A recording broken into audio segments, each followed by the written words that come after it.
Zdravím. Sexuálne aktívny človek sa veľmi pravdepodobne s vírusom stretne.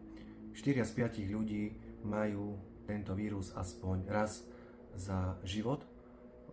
U väčšiny ľudí sa tento vírus vyhubí bez akýchkoľvek problémov za 7 až 24 mesiacov.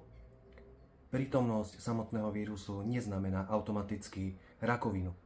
Vírus pôsobí lokálne, nedostáva sa do krvi, takže imunita s ním bojuje aj tiež lokálnym spôsobom, bez toho, aby vytvárala protilátky.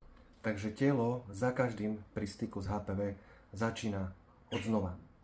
Ako to riešiť, alebo ako sa to dá riešiť? Jednou z možností je preventívna vakcína, ktorá nám imunitný systém naučí vírus rozpoznať a potom vie, čo má robiť.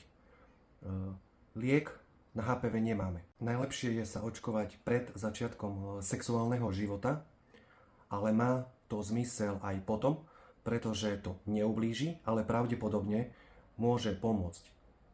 To isté platí, ak už máte rozvinutú dysplaziu alebo ste po zákroku na krčku. Vakcínu vám predpíše pediater, gynekolog alebo obvodný lekár.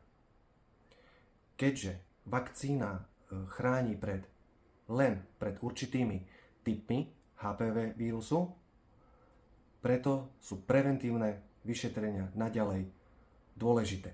Očkovať sa samozrejme môžu aj muži a v skratke, takže čo sa týka HPV vírusu, netreba robiť paniku, ale netreba na to ani kašľať.